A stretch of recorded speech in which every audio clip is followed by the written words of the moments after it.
So apa itu Azadel Vendor Hub? Jadi sebelum saya ceritakan tentang Vendor Hub ini, saya kena ceritakan dengan anda dulu apa itu Azadel.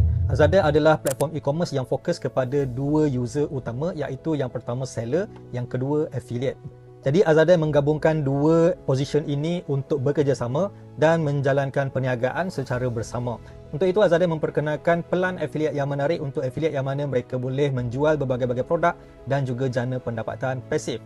Manakala seller pula akan mendapat dua kelebihan, iaitu boleh menjual produk dalam masa yang sama dapat menjadi affiliate untuk produk orang lain. Bermaksud walaupun anda menjual produk anda sendiri dan apabila anda mendapat pelanggan untuk bisnes anda, produk anda, tetapi pelanggan itu kemudian membeli produk-produk lain dalam Azadel, anda juga akan mendapat income daripada pembelian user-user anda. Azadel Vendor Hub adalah hub untuk para vendor ataupun para seller anda menjual produk anda dalam platform ini. Dan kita menawarkan tiga kelebihan utama kepada anda, iaitu yang pertama, harga kita yang sangat kompetitif ataupun sangat murah sebenarnya. Anda boleh guna platform Azadel untuk jual barang, untuk jual produk anda, untuk bina website anda dengan hanya 199 sahaja setahun. Dan kalau anda join lebih awal, lebih cepat, anda akan dapat akses lifetime sampai bila-bila. Alright, so itu terhad kepada 100 orang terawal sahaja. Jadi kalau anda nak grab peluang ni, grab cepat-cepat. Okey, itu yang pertama.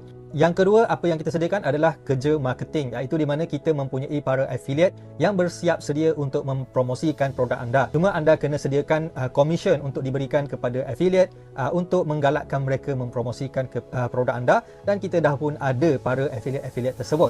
Dan yang ketiga adalah automation, di mana dalam Azadel ini apabila berlaku jualan untuk produk anda, pembahagian commission itu telah pun diautomasikan kepada pihak Azadel, kepada pihak affiliate dan juga kepada anda sebagai seller. Jadi dengan sistem ini anda tidak perlu lagi pening kepala nak menguruskan bayaran-bayaran kepada affiliate dan sebagainya. Anda hanya terima duit anda dalam akaun anda sahaja. Jadi uruskan bisnes anda macam biasa dan affiliate dia akan buat kerja mereka. Jadi itulah dia serba sedikit tentang Azadel Vendor Hub. Jadi join cepat-cepat untuk dapatkan akaun lifetime. So selepas 100 orang kita akan tutup lifetime. Platform ini akan jadi 199 setahun. Okay, anda boleh baca detail-detail di bawah dan kita jumpa lagi dalam video seterusnya.